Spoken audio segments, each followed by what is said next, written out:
Joining us now tonight, agony and despair describes the scenes at a Bimbo village where a gold mine collapsed yesterday, with hope of finding survivors quickly fading. 8 people are still trapped under the rubble of the shaft collapse as bulldozers, with the help of villagers, sifted through with the hope of finding survivors. Ashley Mazuri starts Weekend Prime with that agonizing search in Bondo area, Siaya County.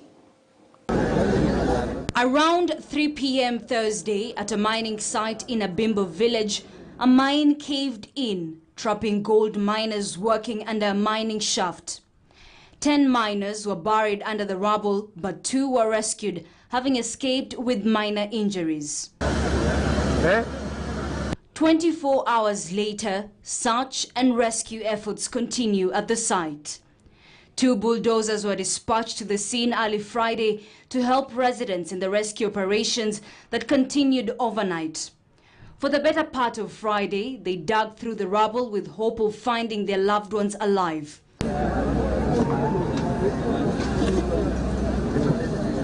Local leaders hitting out at the country's emergency response teams for slow response.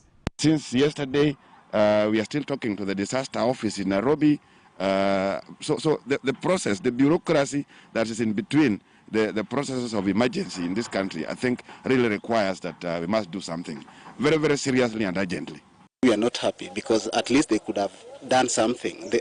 We have so many big cranes around that can be brought and maybe make the work easier. But as it is right now, we're just praying that everything goes well. Mining experts who have the skills here who are local, they've been communicating to them through a pipe, and they are in communication. So we are very hopeful that we'll be able to rescue them. It is claimed that the site that the miners were working on was unlicensed. However, Area Member of Parliament Gideon Ochanda defended the miners, saying the situation was a result of the tough livelihood. This is not mining per se. These are artisanal, what we could call artisanal miners, very peasantry kind of a mining.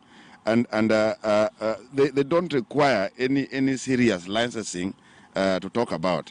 I pleaded for some of this to be allowed to continue, not because of anything, but because of the livelihood. People are dependent on this. When we closed it completely, there's no life here.